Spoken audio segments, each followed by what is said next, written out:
Hello, welcome to the weather updates, 10 o'clock, 27th of July. As we round out this last week of July, and today we had a fairly junked up sky. We had sunshine, but a lot of contrails. You can actually see them here. A lot of cirrostratus, and here is the sea breeze front, I guess, that developed over the middle of the island. Looking currently at the satellite, you can see plenty of cirrus around. Definitely, the sky definitely. Actually, the sky yesterday seemed prettier than today. It's just hazy and not a really clear looking sky today at all, even though we did have plenty of sunshine and lower humidity, though the humidity has come back up tonight. So let's go look at what we have going on across our area. You can see across the country again. That's severe thunderstorm watch. You can see the heat in the Pacific Northwest. And if we go over there, you'll see it's pretty hot over there.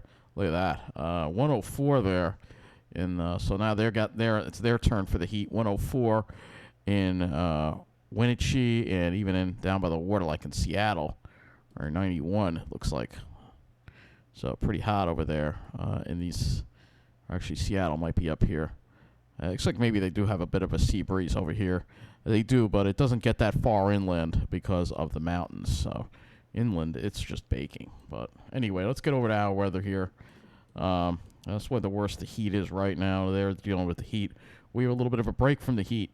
So islip 75, dew points already back up to 70. So yeah, the humidity returned this evening pretty quickly, I might add. But earlier in the day, the humidity was lower. You could see dew points in the 50s and temperatures in the low 80s. So it was fairly comfortable today. A little warmer than yesterday.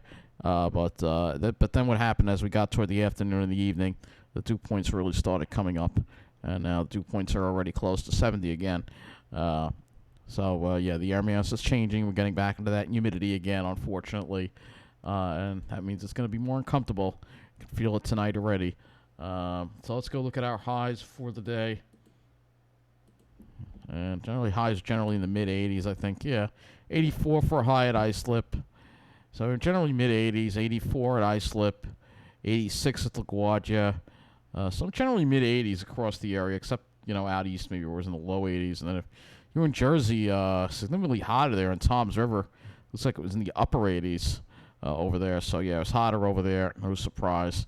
And I'm wondering if they were dealing with higher dew points, too. So, I guess we'll have to back this off to the observations, and we'll see if they were dealing with higher dew points as well. Let's see. Well, they're dew point 70 now, but let's see what Berkeley. So Berkeley's 74, the dew point is 70, but I want to see if they got into the drier air, or they never really got into the drier air. Dew point's not as low there, mid-60s, so dew points were definitely not as low there. And that's, to be expected with a weak push of dry air, which is what we've had. That's why it wasn't enough to clear the sky out. So let's go look at the models, and we will, I guess, start with the HRRR, and we'll first start with the short range, and then we'll work our way into the longer range. And let me go to our area here for the HRRR. Okay, so we're going to start seeing some chances for wet weather again as we head past midnight tonight. You can see there's a chance of some showers, possibly a thunderstorm to start in the morning, and then we'll probably be partly sunny in the afternoon, and then another batch of showers and thunderstorms comes in the evening. This one could be a little more. This is an actual. I think this might actually be the front. Well, this is a front. You can see there's a bit of a curve in the isobars here. So this is a front. Whether that's the actual cold front or not. Let me go to the Weather Prediction Center here. That may more be a warm front. I don't think this is the cold front. Well, actually, looks like there's two cold fronts. So maybe this is the first front that will be coming through later tomorrow. You can see there is the warm front parked over us. So kind of should show you that a little more often, so you can get an idea of where the fronts are at. But anyway, it looks like this front comes through. This could trigger some thunderstorms here, and it's not a sharp V, so probably not severe. But I'll have to look at some of the Cape values, and then as far as Friday goes, we have another chance of rain in the afternoon with the second front that comes through, and this will be the stronger front that's going to provide some significant relief from the dew points.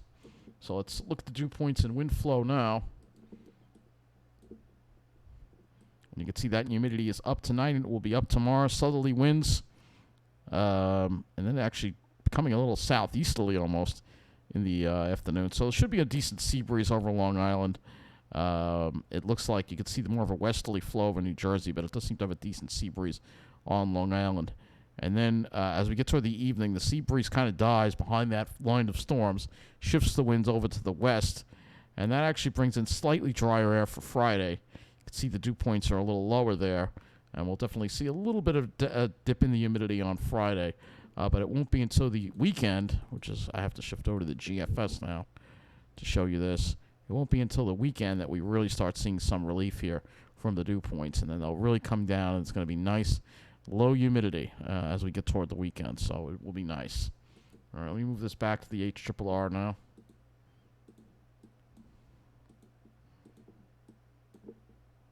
So when we look at our temperatures tomorrow, it's going to really heat up. If you're in Jersey, you're going to be in the mid-90s tomorrow. The city probably around 90 and getting close to 90 in Nassau County. Suffolk County probably mid-80s. South Shore probably a little cooler than that because there will be a sea breeze. And then for your Friday, you'll see that the heat is more evenly distributed across the area. I think Friday we're going to see near 90 degrees, perhaps low 90s in most locations, again, because there isn't going to be as much of a sea breeze. All right, and that's why the temperatures are going to be higher. And then as we go into the weekend, I'll go to the GFS now. You'll see Saturday will be in the mid-80s. So mid-80s for Saturday and mid-80s for Sunday, though, again, Jersey could get close to 90 degrees. It's not going to be that cool, but it's going to be a lot drier. The humidity will be a lot lower compared to what we've seen. So we certainly feel a lot more comfortable. I do want to go over some more models when it comes to the precipitation, however. So let's go back to this. And I want to go and look at the FV3 of the GFS. We've got only 22 hours of the 0Z run. But I just want to look at this to show you, again, those spot showers and thunderstorms. And then as we get toward the afternoon, the GFS is saying we're going to see more of them earlier versus the HRRR. So there's a little bit of a difference between the two models once again. And if we want to go a little further than that, I can roll it back to the 12Z so you can look at Friday. And Friday actually has some pretty hefty storms blowing up. And with less of a sea breeze, Friday could be the day we could see perhaps more of a chance of some severe weather, perhaps. So this would be again in the afternoon that we'd have to watch for some severe weather, possibly on Friday. So let's go look at the. We'll go look at this. We'll go back to the. Well, we can look at this. We want to look at the skies. We can look at the skies on this and show you here. So, see tomorrow there'll be a partly sunny sky, but there will be sunshine at times. Friday we'll see more in the way of some clouds, and that's as far as it goes on this. All right, so let's go to the RGEM model, which goes a little further here with the sky cover, and you'll see it probably won't be a clear day tomorrow. We'll probably have a similar look to the skies today, except for the fact that there could be a chance of a shower or thunderstorm. And then here is Friday, and you can see that's that final front coming through. And according to the RGEM, we've got a beautiful day on tap on Saturday. So it should be a nice clear day. Maybe a little more serious in the afternoon, but I think you can have two really nice days. If we look at the GFS here, you'll see here that, well, this GFS, low resolution, and there's a disagreement on where the clouds could be. If we go to the NAM, go over the 18Z NAM here. NAM has a good deal of clouds around tomorrow. All right, and then for Friday, you can see, again, there'll be some clouds, and that's as far as you get with the NAM. However, I want to go back to the precipitation here. Actually, we'll do this. Radar here. So, again, this is your simulated radar for tomorrow, and you can see, again, some pop-up showers and thunderstorms. Mainly in the morning, it looks like it's got a batch, and then maybe a chance in the evening, and then for Friday, it's more scattered. So the model is kind of all over the place with this front for Friday when it comes to the severe threat. We can look at one more model, that would be the HDRPS, which we know nailed, did good a couple of days. So you can see it's got one little cell on the North Shore in the morning, and then a substantial amount blowing up in the evening that we're going to have to watch for to see if anything develops over Long Island. Definitely, with such humidity around and heat, we can always, be on the lookout for severe weather. I think we have a chance of some more. Hopefully maybe some other parts of Long Island will get it. Let's go to the storm prediction site because the middle of the island and the South Shore has really been missing out on it. It's mainly been the North Shore that's been getting it hit, and that needs to change, especially because we need more rain. Jersey too is hurting for rain as well. Let's go look at the day 2 convective outlook here. And it doesn't really have anything over our area. What about day 3? It's got a little bit of a marginal risk over Jersey. We'll have to see if that's going to need to be raised at all, because I think they might be underdoing it. Let's go to the Ventu Sky Ventu Sky map here, and we're going to look at the Cape levels for tomorrow. Let's go look at Thursday, and you will see here there are some decent Cape levels in the morning here. Yeah, 2 o'clock, 5 o'clock. So, yeah, there could be a chance of any pop-up that develops could be on the strong side, perhaps. And let's go look at Friday now. All right, 5 o'clock, it's already gone. 11 o'clock. Not as impressive on Friday. It looks like tomorrow might actually be more active as far as these Cape levels go. Let's look at the lifted index. The lifted index is pretty decent, but it's mainly east. Some of them a little earlier on, but tomorrow it's definitely more impressive. So I think any thunderstorms that develop tomorrow could be strong, and you can't rule out an isolated severe thunderstorm, especially as we head toward the afternoon, because these numbers here are favorable for some thunderstorms, and some of them could be on the strong side, and maybe even severe. So we'll have to keep an eye on that. But anyway, now that we've gotten past the short range, let's just take a glance at what's going to be happening as we head into August. And I had some good news, at least the last time I looked at this. And let's go to the North American view here on the GFS. And we'll go to look at the jet stream. And we'll see if that, because it looked like it dialed back on that ridge a little bit. So here's the jet stream again, kind of a mess as we head into your Thursday. You can see there's that weak trough there. It's trying to develop, and that's going to bring in the relief for the weekend. All right. Then after that disappears, you can see we've got kind of a messy jet stream again with barely a jet stream here. And then this next trough would come through probably on the second weekend of August. But you'll see that the ridge is not quite as strong as it was, but you'll still see the jet stream is still a mess. No real big dips. It's very disorganized, and that's going to mean probably more heat that will be around looking at this. So let's look at the upper air. So it kind of lends itself to being above normal when I see a jet stream like that. So here we are. There's that trough for the weekend. Brings us relief. But then we have a ridge there. Not a huge ridge, not as big as we had. Then you see the other trough. So the ridge isn't quite as big as originally forecast, but it's still a ridge that's still going to mean above normal temperatures. That's the bottom line. And we see that anyway. So let's go to the surface map on the GFS now. So as we head into the weekend, you see there's that high that builds in, brings us some nice weather. And enjoy it, because once we get in the next week again, looks like we get back into the humid flow again, south to southwesterly flow.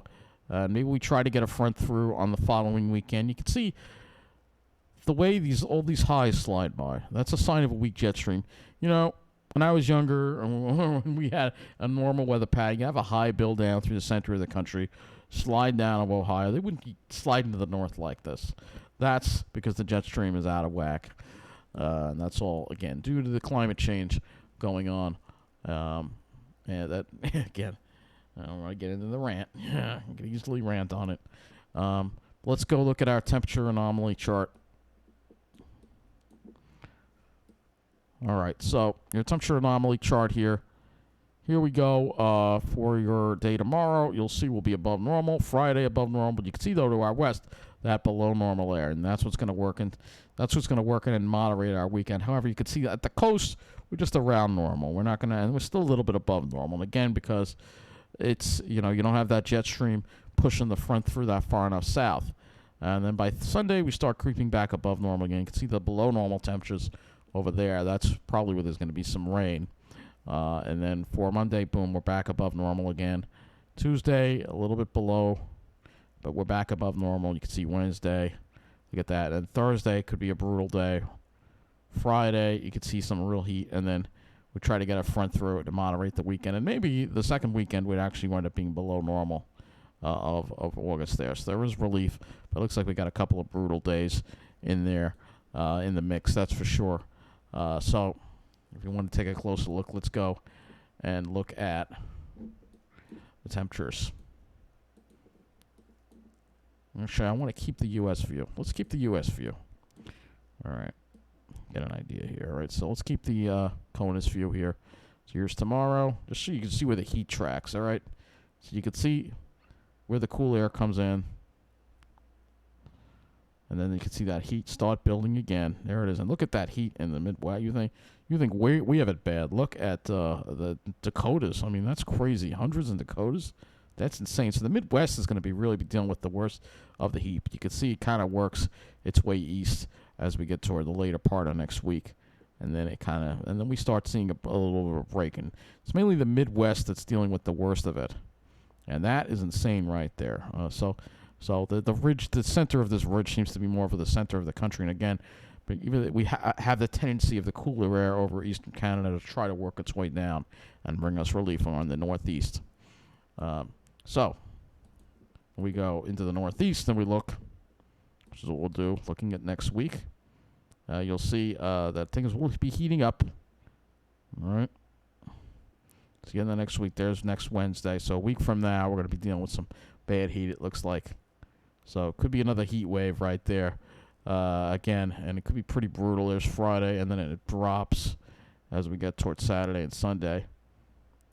All right, so it looks like it won't be a long heat wave, and it won't be as severe as we were originally worried about, but it's still going to be dealing with more heat. We're not done with this extreme heat yet. And, of course, the humidity. We look at the dew points for Monday. You'll still see the humidity at moderate levels, but then it starts really getting worse as you head into the middle of the week there. Some pretty high humidity there. And, again, those days that could be hot, if we have a killer west wind, which looks like it's a southwest wind or it's a west-southwest wind, it could be pretty brutal unless you're on the south shore. And you can see that relief trying to get in again. But you notice, again, that it's just over the northeast. It just it pushes these fronts just not enough to bring it down far enough south again. This is just really just abnormal, to say the least. And, again, when you don't have a jet stream, that's what happens. The difference between the poles and the equator. The Arctic is warming very rapidly. So that's why we see these crazy weather patterns that we see. Now, we can also look at the amount of precipitation that we'll see. So let's go and look at the total cumulative precip chart as well as we head into next week. You can see a week from now, you can see not a whole lot of rain here falling. Let's keep going here. And you can see to the south, looks like there's some more rain. But generally speaking, not a lot of rain being predicted here. So this leads us into the Climate Prediction Center model.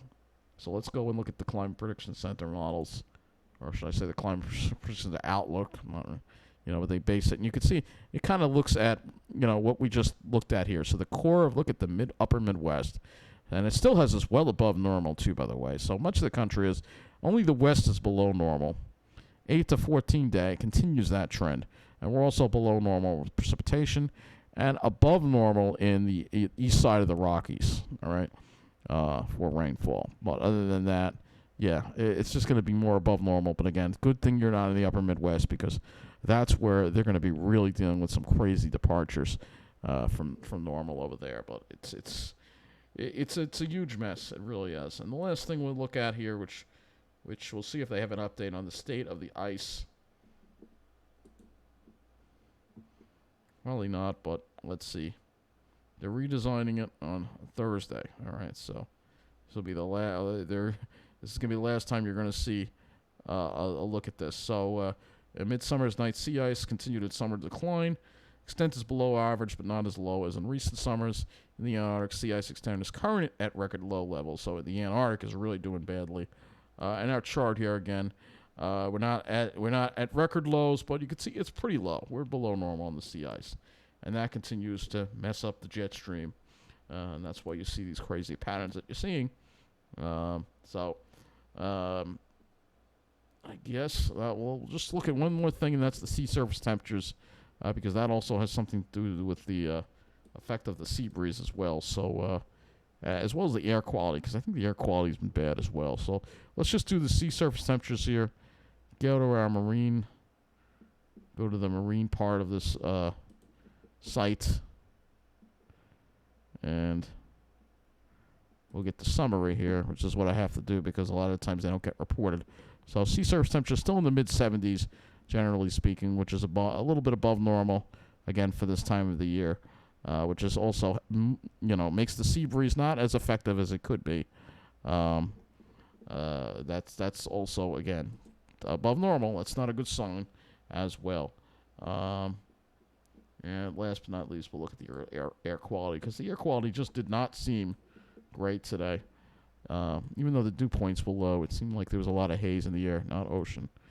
Particulates, not really seeing a whole lot of excessive particulates, but let's go look at the chemistry of the air, and we will go look at the carbon monoxide. Well, there you go. That explains it. Look at all that carbon monoxide over the Northeast. That is not good. So, yeah, if you were, this is not good air quality. This is all due to the excessive combustion of fossil fuels, and not a lot of mixing in the air. So, yeah, that's some bad air quality right there. So that's what we did the whole time. We have some of the worst air quality in the whole country. Look at this. This is unbelievable. So much traffic and so many people driving. And again, we got to get people out of their cars, and, as far as those people who want to, I'm literally at the train station. I see people getting in their big pickup trucks, just to drive back and forth from the train station. It's absolute idiocy. Absolute idiocy. And this is why, the air quality was not good today, even though the humidity was lower. We can look at an air quality forecast. I don't think this goes out very far. Ooh, that's even worse. Oh, my gosh. All right, looks like it improves a little bit tomorrow. But then it gets really bad again. This is 6 a.m. That is really bad. That's a lot of carbon monoxide there.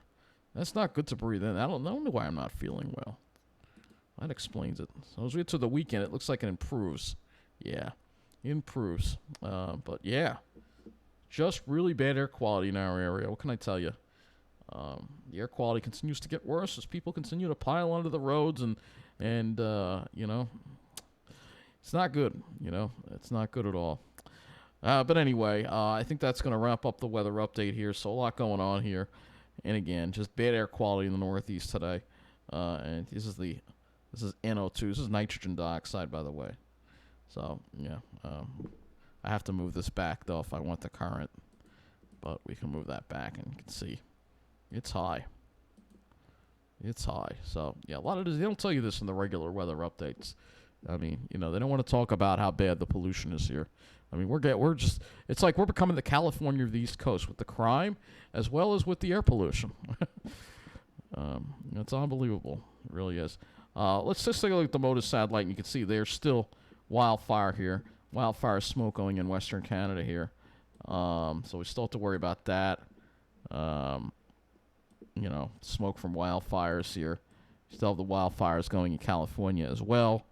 So, as we continue to deal with the consequences of this messed up world that we live in. Anyway, that's going to be it for this weather update. Have a good night.